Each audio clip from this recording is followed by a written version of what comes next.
এতিয়া তদন্ত যদি হয় তেনে তদন্ত আপুনি সম্পূৰ্ণ সহযোগিতা আগবঢ়াব। সম্পূৰ্ণ মানে যি লাগে মই ক'ত যাব লাগে, মই যদি মাৰ খায়ো যাব লাগে, কোনোবাই যদি মাৰিব তুমি আহিবই লাগিব বুলি কয়, মই মাৰ খায়ো যাম।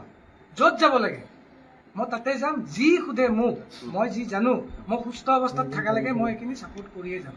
মই তাত ছাপোৰ্ট নকৰিব লগা কোনো কথা নাই। কিয় মই ছাপোৰ্ট নকৰিম? আপুনি ছাপোৰ্ট নকৰিব নেকি?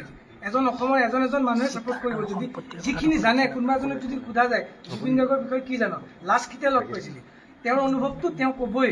লাষ্ট মই 1 বছৰ আগত পাইছিলোঁ বা 2 দিন আগত পাইছিলোঁ। দাদা এনেকুৱা হৈ আছে। ময়ো দাদাক 19 তাৰিখলৈকে লাষ্ট পানীত লাষ্ট উশাহটো লোৱালৈকে পাইছোঁ।